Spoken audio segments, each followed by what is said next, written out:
You are joining. Welcome to Fly Nubian Money, where we help you master your mindset and maximize your money.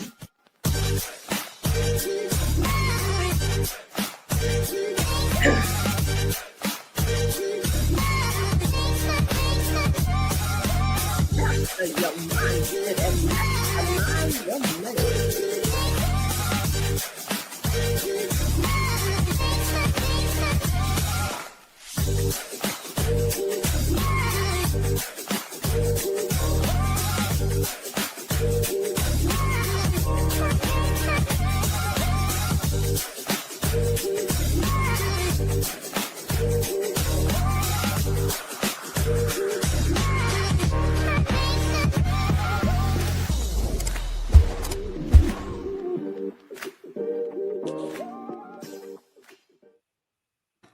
Hey, welcome to Fly Nubian Money, where we help you master your mindset and maximize your money.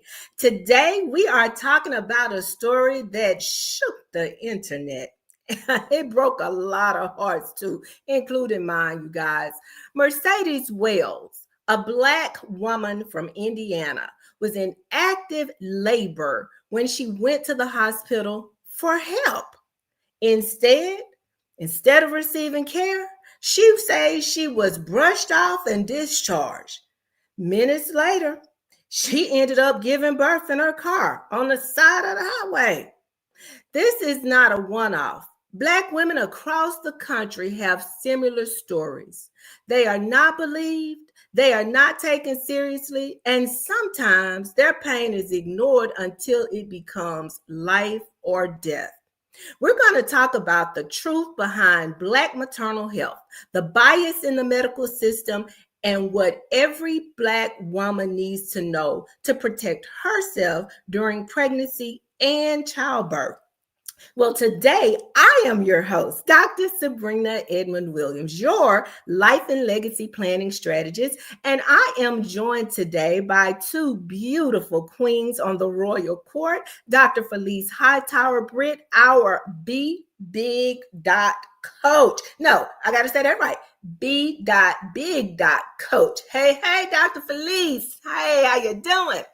And today, I don't know, look, she wears so many hats and so many names. I don't know who she's joining us as today. Is it Miss Black Hollywood today? How you repping today? Yes, today I Miss All righty. Well, ladies, I want to ask you, what was your first reaction when you heard about Mercedes giving birth in the car? Let's see, Dr. Felice, I think we're going to start with you. So I'm really just hearing it from y'all, but I'm not shocked that we're hearing these types of stories. I was just telling Black Hollywood that I didn't have the similar story, but I know when I was and this was years ago when I had my child, literally they sent me back home, and I was in active labor, and in that part of my life, like I was struggling financially during that time of my life. And literally I was living with my baby daddy at the time, and we didn't have a phone. And so something told his mother to come back for me. Something told her to come back and get me. And when he came back and got me and took me back to the hospital, I was in active labor. And so, it's just amazing how, like, this isn't new. This story is not new. The medical industry, for whatever reason, does not listen to Black women. It's so bad that in Harvard, the Harvard Medical School, they are literally now incorporating and teaching their medical students how to have empathy for Black women in the medical field. It's ridiculous. So I'm not shocked, but it's very hurtful. It doesn't stop. The hurt when you hear these stories is really never ending, and it's really I'm quite fatigued by hearing these stories. Miss Black Hollywood, I know that you're a mom as well. Can you relate? What was your thought when you first heard this? What was your first reaction? I was heartbroken. I think about, so this month it's not necessarily, it wasn't pregnancy, but I did go to trial for a car accident that I was involved in. And when I went and I had neck surgery, I had to have my disc replaced and everything. And I went to trial just to get my medical bills covered by the person that hit me.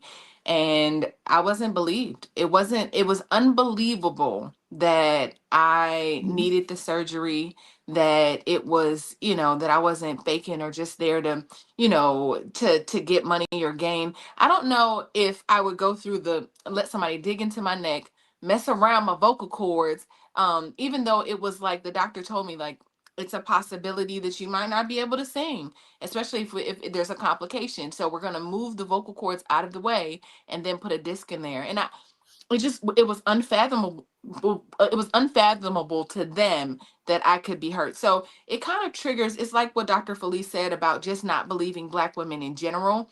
But it Mhm. just feels like it's just this story again. We're so strong. It's impossible for us to be hurt.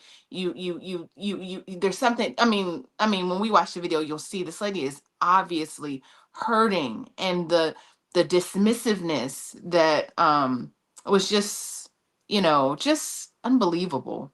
It was really disrespectful. Well, I want to ask a question, and I want to hear from those of you in the chat. I know we have some active viewers, many of you which are mothers as well. Um, in today's society, why is it that Black women still get dismissed in medical settings, even when it's clear? I mean, it's clear that they're in pain. Why do you think, Dr. Felice, that there's just this, without thought, you say we have to teach folks how to be empathetic for us and our pain? Why are we being dismissed? What are your thoughts? So it's so layered, right? Mhm. First of all, the narrative that is out there when it comes to Black women, that we're they don't even look at us as real humans, because we're these superhuman beasts. I heard them describe Serena Williams as a beast. You know what I mean? So when you think of those words and the narratives that they've created around Black women, they don't look at us, and even our own don't look at us as real human beings who need to be rescued sometimes. That's not the picture that people have of us. And so we're always the givers, but never the takers. Nobody gives back to us. And then it comes from, I really do believe that the Black woman is secretly coveted. What does that mean? That all of humanity knows that life comes through the Black woman, and that it is literally, we are the most coveted woman on the planet because of our secret superpower, which is ingrained in our melanin, right? It is known. And so why would you purposely dismiss somebody that you didn't care about? Like, if we weren't such a force to be reckoned with, why the intentional invisibility? Why the intentional lack of acknowledgement? Why the intentional lack of empathy? Because you understand who we are and you don't want us to know it. And so it is a purposeful, strategic thing that people come against Black women. And so we have got to find ways to unite and come against this on so many different levels, that those are my reasons why I believe it happens. Well, speaking of being dismissed, you guys, unfortunately, I too have a story to share. During my second pregnancy, both of my children were born preterm. My first child was 6 weeks early. My second child was 4 weeks early. Of course, having gone through, what is it? An ectopic pregnancy and toxemia, I knew the signs and symptoms with my second child.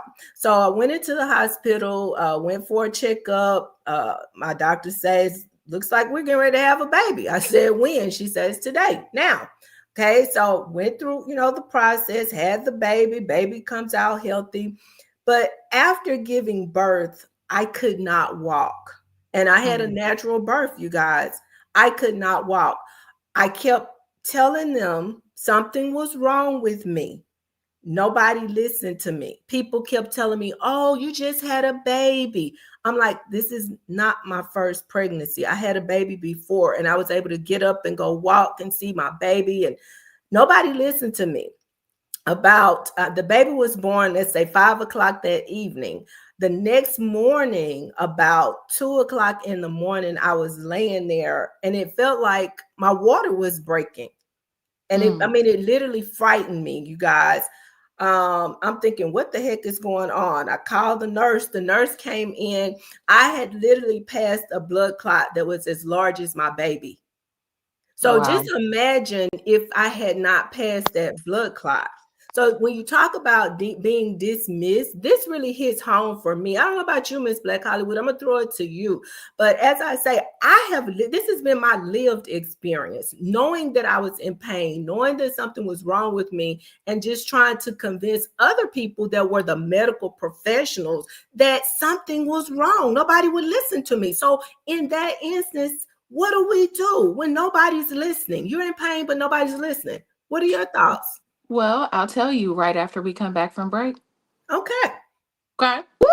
It's a good show right here. But I'm biased. If you are just tuning in, you are watching Fly Nubian Money, where we help you master your mindset and maximize your money. My name is Tiara Williams. I'm also known as Miss Black Hollywood, and I'm the proud producer of this show because it is lit. If you want to receive notifications for when we go live Monday through Friday, 1 to 2 p.m. Eastern Standard Time. All you have to do is text the word Queens to 87948. That's Queens to 87948. That's QUEENS to 87948. Also, if you want to grow your money and not blow your money, all you have to do is go to flynubianmoney.com. There's all kinds of resources, there's courses, there's free giveaways. There's just no reason to be broke in 2025. All you have to do is go to flynubianmoney.com. Obviously, you don't want to be entertained here. You want to know enough to grow. Wait, I need to put that on a shirt. You got to know to grow. Got to know to grow. So know and grow. Start here with a story out of Northwest Indiana. A mom says she was turned away from the hospital while she was in labor. This Indiana couple says this happened at a Crown Point hospital, and 8 minutes later, the mom gave birth in the family's truck on the side of the road. NBC5's Christian Farr spoke with the family today. No empathy. She didn't show any care. Mercedes Wells and her husband Leon say staff at Franciscan Health in Crown Point did not treat them fairly when Mercedes started to go into labor with their fourth child. I told them I was 10 minutes apart with my contractions. By the time I got upstairs, it was about 8 minutes apart, my contractions. Mercedes says she spent 6 hours in the hospital and was never seen by a doctor, only a nurse, who Mercedes says treated her like she was not in active labor. Upon returning to the room, she's like, well, if you're not further along in your centimeters, then, we got to send you home. This is a Franciscan Crown Point being put out in active labor. Mercedes' mother captured the moment when the couple was asked to leave Franciscan, and that's when they started to head 20 minutes north to Community Hospital in Munster. But they say 8 minutes into the drive, Leon had to help his wife give birth to their daughter, Elena. I started pushing, I kind of tugged and pulled a little bit, and baby came out, and just didn't know what to do. I just prayed. In an emailed statement, Franciscan officials say, in part, we have launched an internal investigation into the alleged incident. Due to patient privacy laws and our own policies pertaining internal investigations, we are unable to comment further at this time. Allegedly. Okay. Mm-hmm. So you asked before, what was the question? What do we do? Yeah, it seems that it's so easy for Black women to just be dismissed when we are in pain. And I guess I just wanted to know your thoughts on that. Why do you think it's so easy for others to look at us and dismiss our pain? And what do we do when we're crying out for help?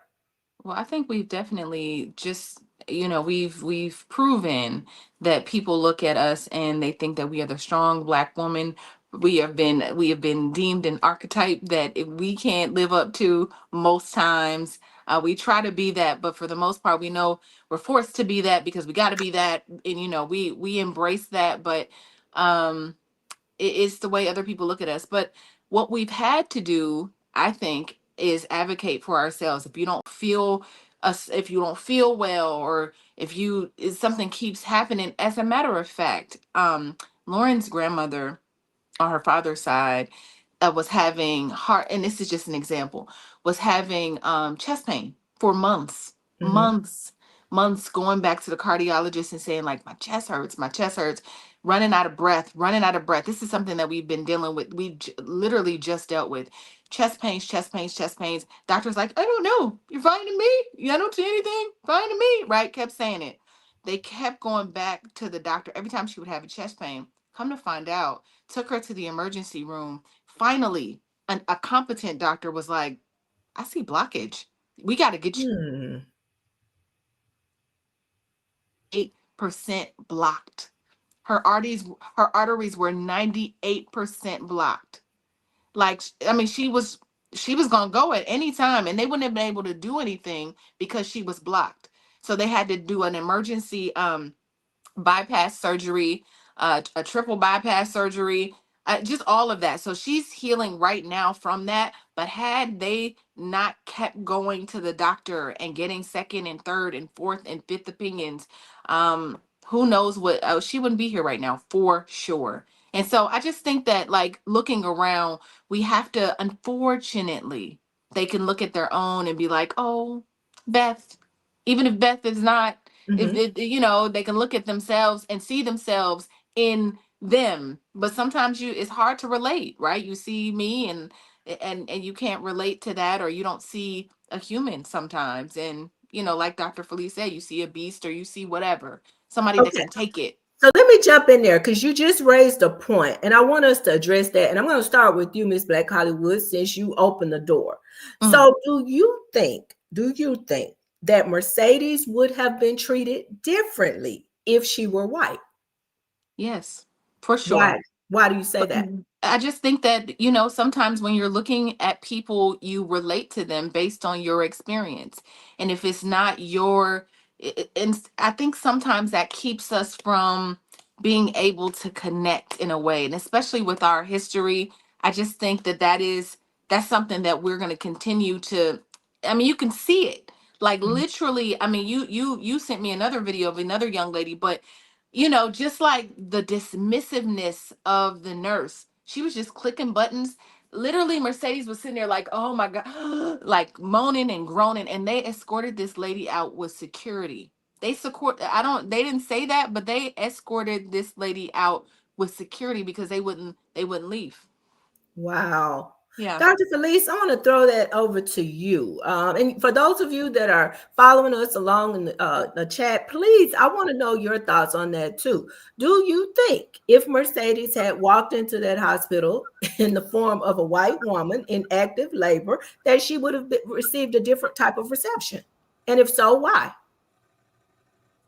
You know, when I saw that video, I don't know, it did something to me. And I am extremely saddened right now by seeing that. But I'm so grateful to God that that baby is safe and sound. And Mhm. thank God for Jesus. But it's almost like, so think about it, like even with all the stuff that's going on right now with the border patrol and everything, when it is not you, people have a tendency to relate and connect to their own, especially in this country because it's so divisive. You go to other countries, people are just like Cuba, you just Cuban. Whether you white Cuban or black Cuban, you just Cuban, not here. Here you have to identify with something or someone. And so because everybody's in their silos, they relate and connect with only that. And the narratives and the messages that are constantly programmed into our brains about others cause us not to see people as humans. There's really only one race, and that's the human race. Right. Not here. And because of the programming and the messaging that we're constantly bombarded with when it comes to divisiveness and not being unified, people don't see other. Like, so think about all the people who get snatched up off the street. Why isn't there an uproar around the whole nation around the lack of humanity?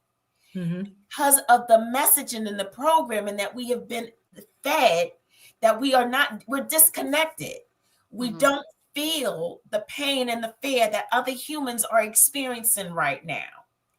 That a baby can't go to school because their parent might come to that school and that baby's not there. How do we not feel that as another human, regardless of where they are, where they come from, because of messaging and programming? And so we have got to decide to love humanity, period. Yeah. And it's interesting. That's interesting that you should say that, because, you know, I look at the response to from the hospital. Of course, as I understand it, the attending physician as well as the nurse were both dismissed. So the hospital is probably CYA trying to cover themselves. But that whole conversation around humanity, just basic humanity, it leads me to wonder what has happened. You guys, I don't know if you remember, but a few months ago, I shared that right here in Jackson, Mississippi, in downtown Jackson, Mississippi, in broad daylight, a lady laid in the middle of the street and gave birth. I mean, this is in 2005. Not in a third world country, here in the United States. People walked past her all day in active labor, stepped over her, and this child gave birth on the street.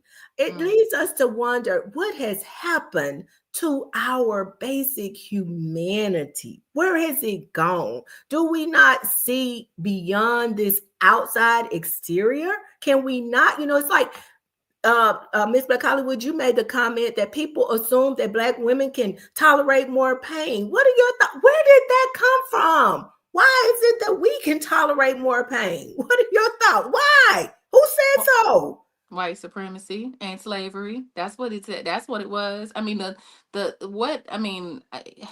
unfortunately, it's like our history is tied so much to that trauma and that thing that our ancestors had to go through, that we still feel all of that. I mean, people could say, oh, slavery happened so long ago, let it go. But it didn't, because it shows up every single day. We see the remnants of it. We never got rid of the system of all of it. Dismantle the entire system and build it back up a different way. Get rid of the messaging. Sometimes when we're watching things or we're listening to things, we don't even know where they came from. And so they say that, like, oh, racism doesn't exist anymore, but the things that the practices, the Constitution, when you look at certain laws, it's like those things were done, centuries ago, and we're still having to live under those types of laws. So aside from that, and I'm just going to add this, I think there's a bit of desensitization because of television. The things that we watch on TV. It started with them warming us up to seeing people be murdered in movies, people's being, certain things happening in movies, and us watching it for entertainment. That came over to the internet. Now we can watch video. People be like, did you see the video of blah, blah, blah being shot? Like, why would you want to see that? Right. Not only are people filming those things and watching people be killed and just filming instead of helping, there's really just been this switch that we just, because the news cycle happens so fast, because we're just used to seeing it, even though we can't sometimes differentiate between what's real and what's fake, because we see fake on TV, but we see real on the internet, but it all feels like, well, the news cycle will tell us somebody else died tomorrow. So I just think overall, you said something, Dr. Felice, about not being able to see humans. I mean, every time I see an illegal immigrant, according to ICE, be dragged in the street, the kids are yelling and screaming. The parents are saying, please, no, no, no, don't take me, whatever. It's just a lot. It's heavy.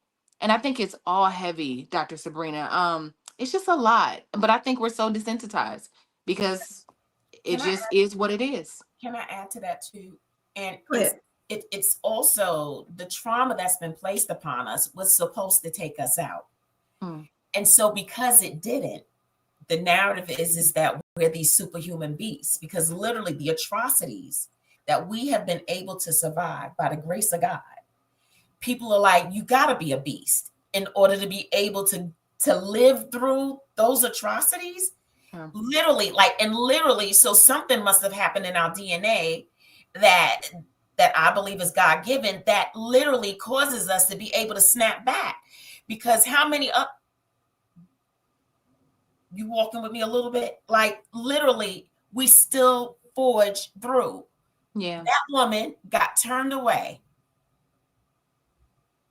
and is still alive today with the baby living. Okay, well, hold that thought. I want to pause just right there. One moment, Miss Black Hollywood, and I know it's time to go to break.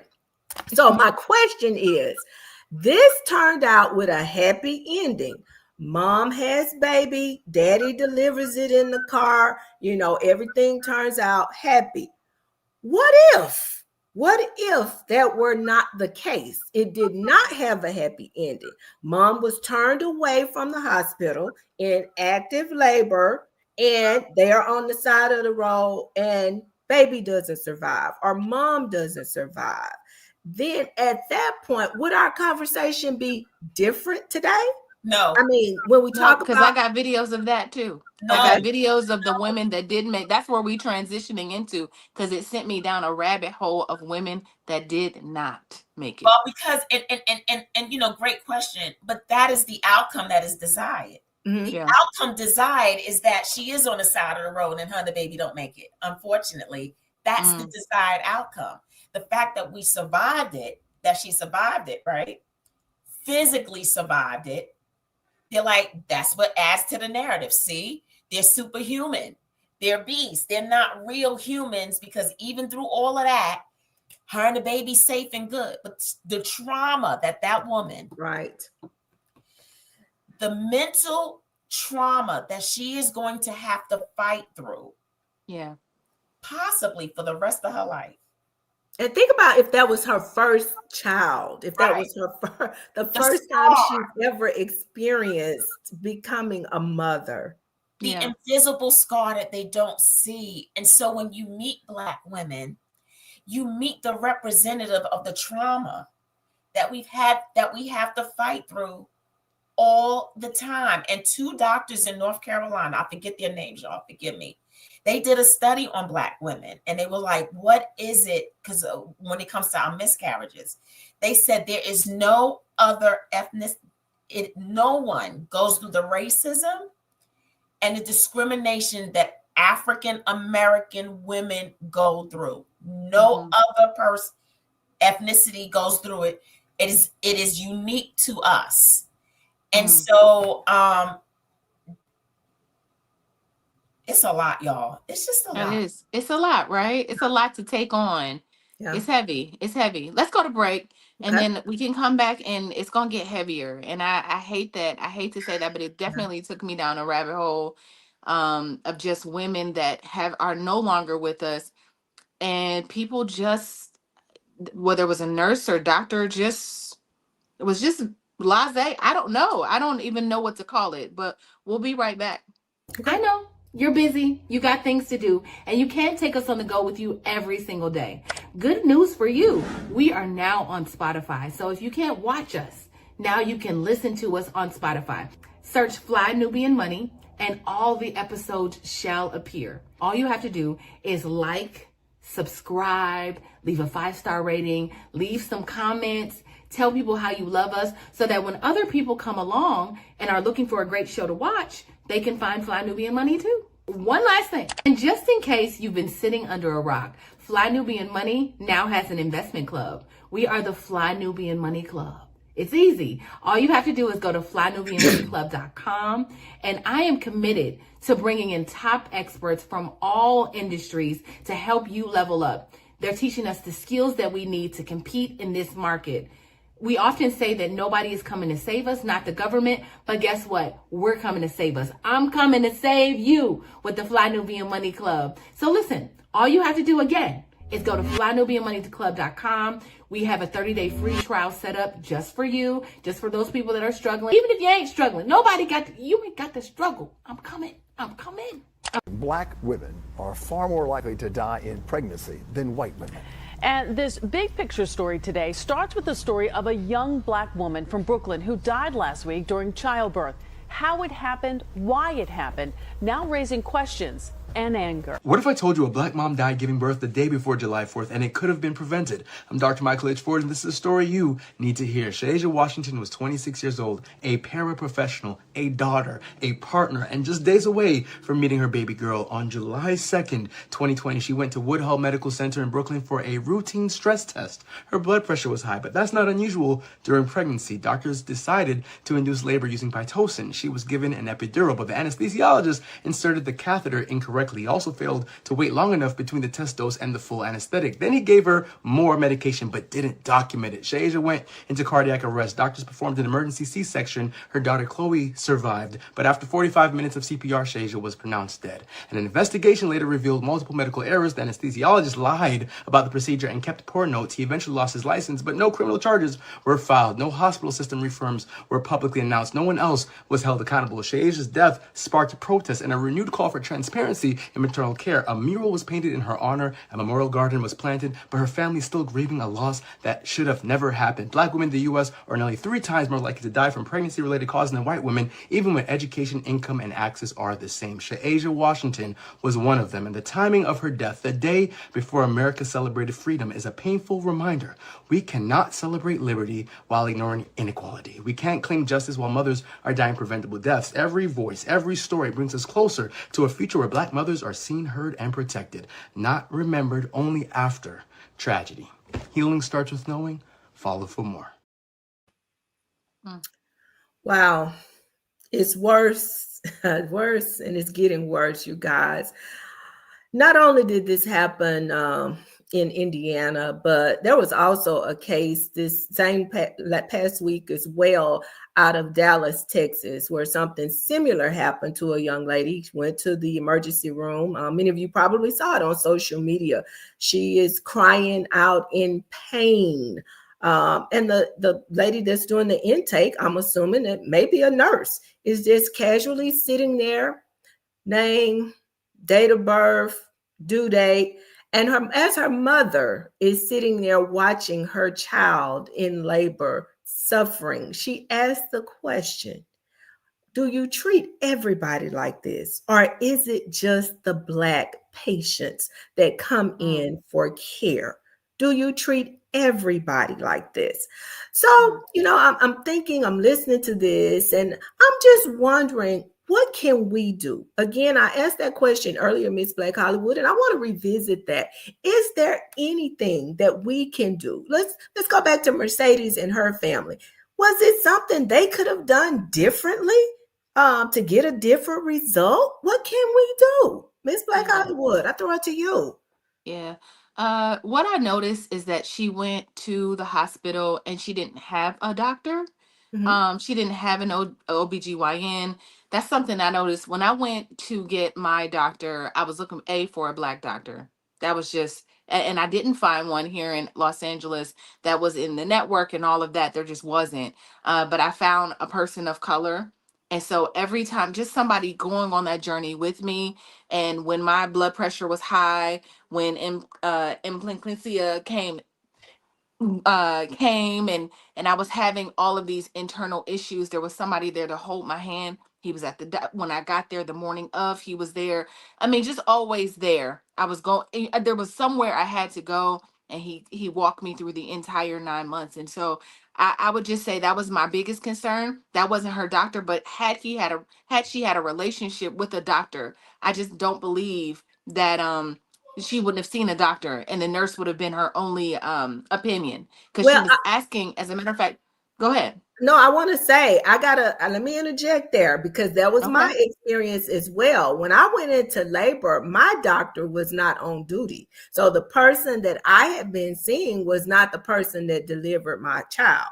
So I can see times when that may happen. The person that has been your primary care provider may not be there at the time when you go into labor. Think about it. It's Thanksgiving holidays. Your provider could be off. Your baby doesn't know that it's Thanksgiving when they're ready to come. They just We need a plan B. We need a plan B. Is there somebody Okay. else in the office? Is there somebody else in that, just depending, right? They were on their way to another community hospital. So that just tells me that maybe they did not have, and this is not, this is no judgment, because then we get into the whole conversation about money and healthcare and the expenses of that and how expensive it is.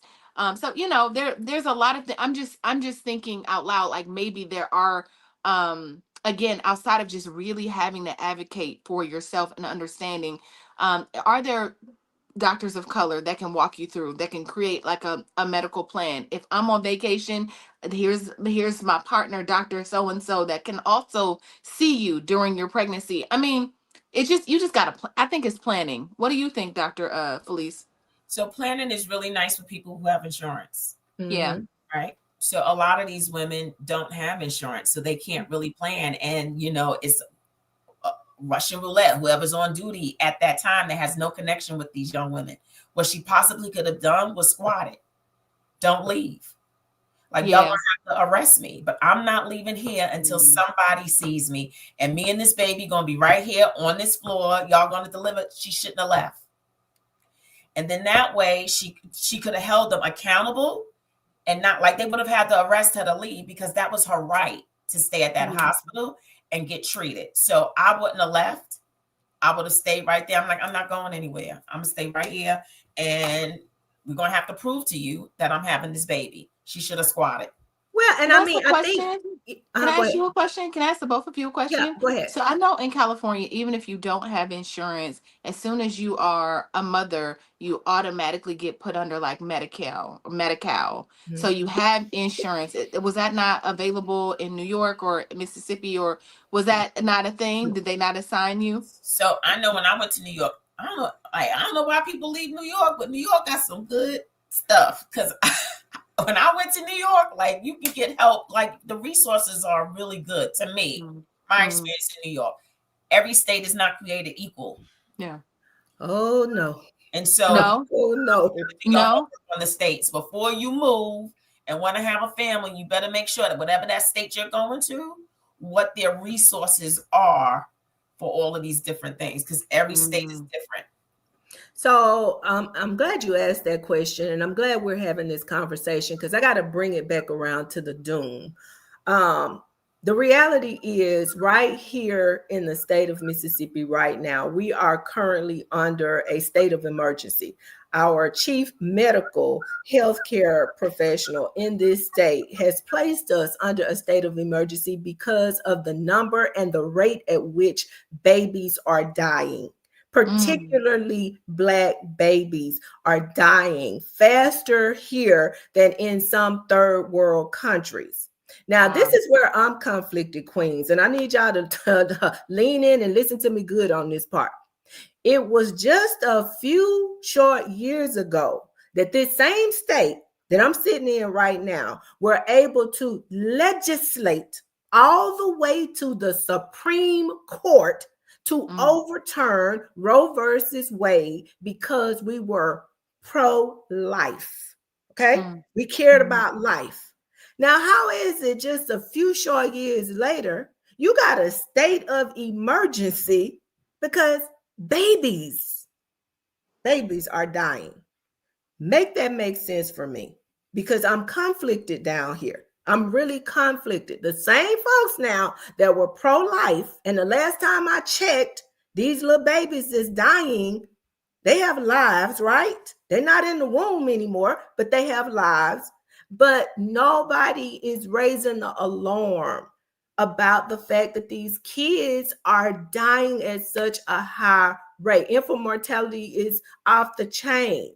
So what are your thoughts on that? How can we say that we are quote unquote pro-life, and then 2 years later, 3 years later, you got a state of emergency for, babies? Infant mortality rate is at an all-time high. Make it make sense for me, Queens. That's my question. I need somebody to make that make sense. I'm gonna start with the good old doctor. Come on, Dr. Felice. if you make it make sense, then you've crossed over to the certifiable side. It's not supposed to make sense. And don't you force it. That don't make sense at all. And it is a travesty. And so y'all know that I'm a co-founder with a nonprofit called States of Wellness, Inc. And that is what we do. We go into the states and we try to solicit doctors to build teams of trust that will agree to see people and help them find these resources and be a resource for people of color so that they don't have to go through so many hoops as far as advocating for themselves. So that is what we do. We go in and we build teams of trust. We're like, hey, we're going to check your numbers. We're going to follow up with you, because we have a lot of Black and brown people who don't even trust medical professionals. You've got a lot of number of young women right now who are having high anxiety. They want families, but they're scared to have families, because in the greatest country on the planet, our medical is like a third world country, where all the money, capitalism, and technology that we have, Black and brown people are dying like in a third world country. And so you have people who have high anxiety that doesn't trust the medical professionals. So we are going to have to come together, y'all, seriously. And please look up States of Wellness, Inc. Help us out. Let us know of a state that you would like for us to come to, where we can build teams of trust, where we're saying, you know what, don't even worry about it. We're going to take care of our own. And that's what we're going to have to decide to do, to take care of our own. We teach people what questions to ask, how to advocate for yourself, and squat. You don't leave. I'm not leaving nowhere until you'll figure out how to make this make sense for me, because I'm not going. I'm not leaving. Literally, they like always telling you, go home. I'm not going home. I'm staying here. And so teaching people how to squat, how to advocate for yourself, and how we're going to have to take care of us. It's Black Hollywood. Thank you, Dr. Felice. I'm going to throw that one to you. I'm curious about your thoughts on that. Yeah. I love what you said, Dr. Felice, and kudos to you. Listen and reach out. In addition to that, I also provide another resource. So the other day, my good sister Constance Carter was having a show, and she was talking about healthcare. I received a notice saying that my premium is going to skyrocket. I don't know what that looks like in January, so I'm a little nervous. So she had a show, and she brought on a doctor from dpcalliance.org, which is direct primary care physicians, but they're Black. Everybody is Black. Direct primary care physicians. So basically, there's a network of Black doctors who have come together in an alliance that you can pay directly and have primary care for cheaper. So it's dpcalliance.org. So I would, and even I would love to connect you with them, that because I think that would be a great collaboration. But I think that's dope. I think here's the thing, y'all. There's research. We can do research. There are beautiful, beautiful, beautiful Black people like Dr. Felice and this other doctor who are creating things that are there for us. It's really us getting off scrolling or whatever and really taking the time to research and look around and see what resources are available, because I believe that it's out there. I do. I believe that we are helping one another. We always say we got to unify, but I feel like since we're all so scattered and doing things to help the collective, we don't know. I don't know that y'all doing that over there. I don't know that you're doing over here. We don't know. There's no way for us to have our own little underground railroad, our own way to just speak to each other and use our own resources, because we don't know they exist.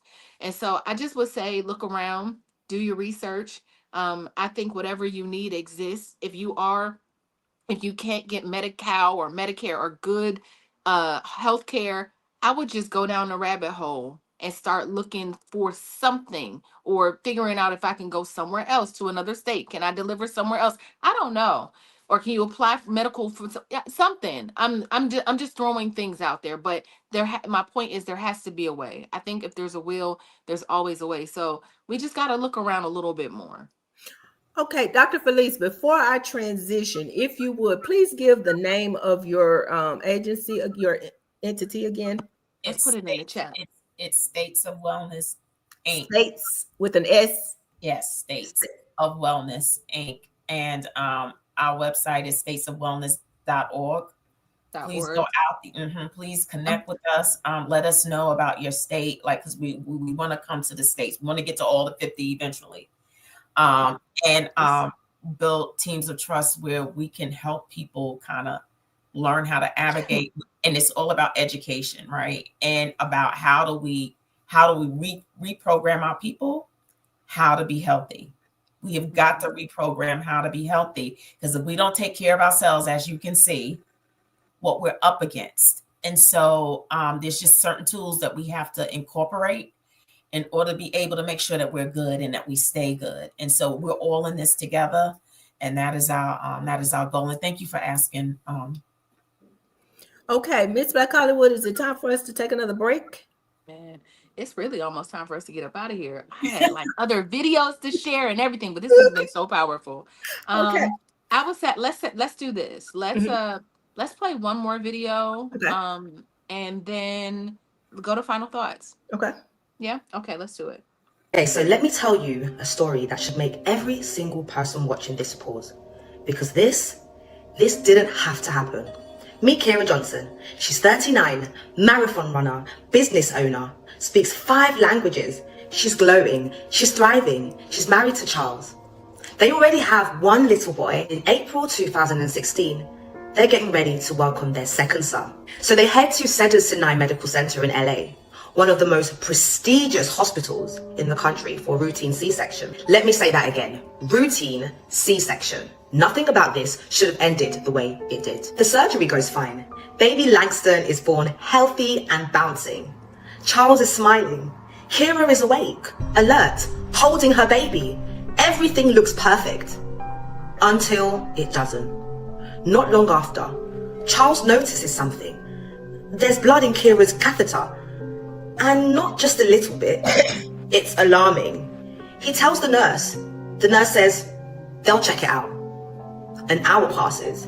Kira's still bleeding. Another hour. She's still bleeding.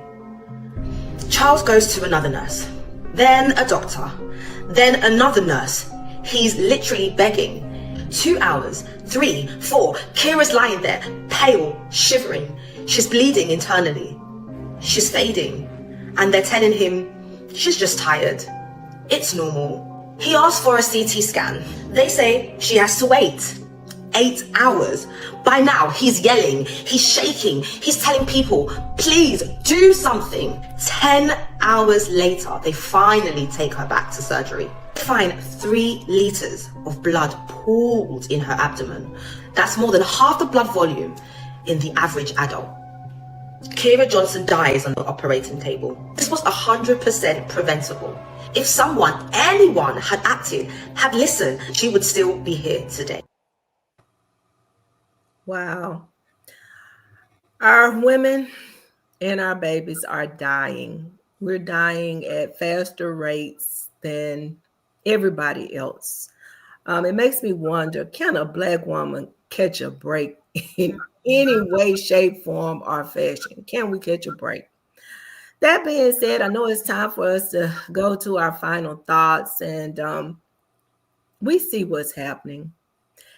And even with that, we know that there are a lot of young women that are hopeful that one day they will be mothers. So my question to you, my fellow panelists, both of which are mothers as I am, what should we be teaching our young women who may fear childbirth about how to navigate this process? What can we teach them? Let's see, Miss Black Hollywood, I think I'm going to start with you.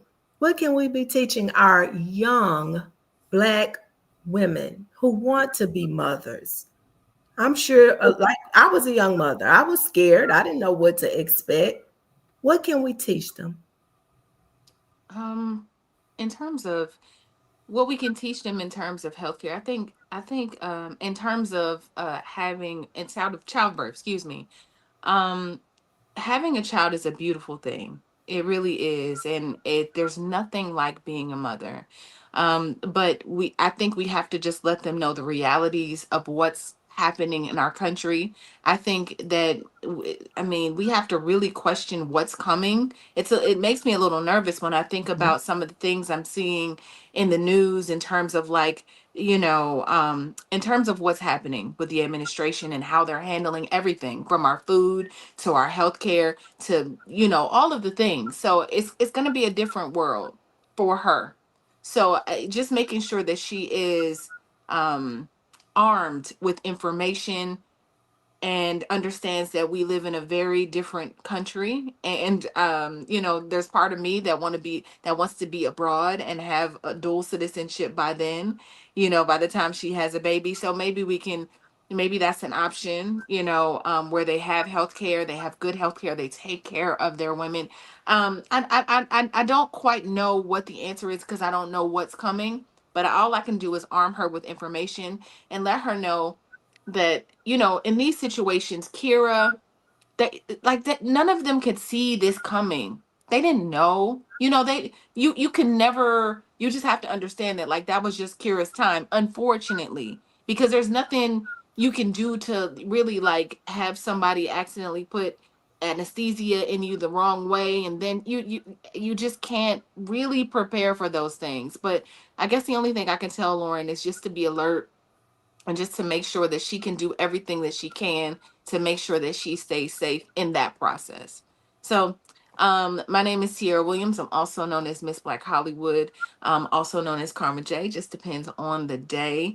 And yeah, I just want to say, there's no real. I have a show coming up on December 11th.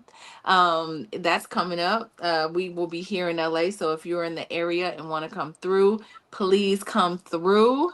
Right. So I got that. Wait. Oh, I got my right there. I'm gonna keep talking about it. And then otherwise, happy Thanksgiving. I'm so grateful for y'all that y'all coming. Y'all been with us for almost a year, and we just love and appreciate you so much for these conversations that we have. And I'm grateful for you, Queens. So happy Thanksgiving to everybody. Thank you. Dr. Felice, I'm going to throw this one to you as well. I know you are a mother. You have a daughter. And based on this conversation that we've had today, and I know you said you had not seen the video prior to today's show, but my question to you is the same. What advice would you give a young mother about how to navigate this system, knowing what we know, knowing what we've seen, knowing what our lived reality has been? So of course, the burden is so big and heavy on, Black women. We have to be educated. So even any goals that you have about starting a family, having children, you have to be an educated soon to be mother. So what does that mean? That means you have to do your research up front. You have to make sure, what are your options? What are your resources with insurance or without health insurance? What is available to you? You need to research that. Then find a good doula, like find an African-American doula that can be a part of your birthing journey. Find that. Find birthing centers. Like now, there are Black groups of people who are funding and creating birthing centers for us to go to. Find those. So education is going to be key, and making sure that you create those resources, you tap into those resources, and you create that community around you to safeguard you as much as possible before you enter into motherhood, or you're already there and you want more children and build your family. So that is going to be that's going to be our first thing that we need to start doing. Education is going to be big. And so I am Felice Hightower Britt, your b.big.coach on Instagram. Also, you have my Facebook page, Be Big Coach, and my website, www.thebebigcoach.com. I am available to you. I love y'all. Oh, Black Hollywood, thank you so much. I love you. Thank you for what you created this platform for us to come together and educate and love on one another. Thank you, Dr. Sabrina, for always showing up with your wisdom. I love you too. Like, I'm serious. Fly Nubian Money, the queens are off the chain. And I'm just so blessed to be a part of this platform with you. Thank you so much. And happy Thanksgiving to everyone if you do celebrate. All right, so I guess it's my turn to give you my final thoughts on this. This has been a heavy one, you guys. It touches home, as I say. I can relate on so many levels. Having had this as my lived experience, the thing that I would tell a young mother is learn how to advocate for yourself. I remember what it felt like being in pain and trying to convince people that I was hurting and not having anyone listening, feeling like I was not being heard. But for the grace of God, that turned out positive, and I'm able to sit here with you today and share that experience. But my advice is to always, always advocate for yourself. Always. No one knows our pain levels. No one knows our level of tolerance for pain. No one else knows what it feels like. Just because they think that we should be able to bear a certain amount of pain does not make that our reality, or it should not make that our reality.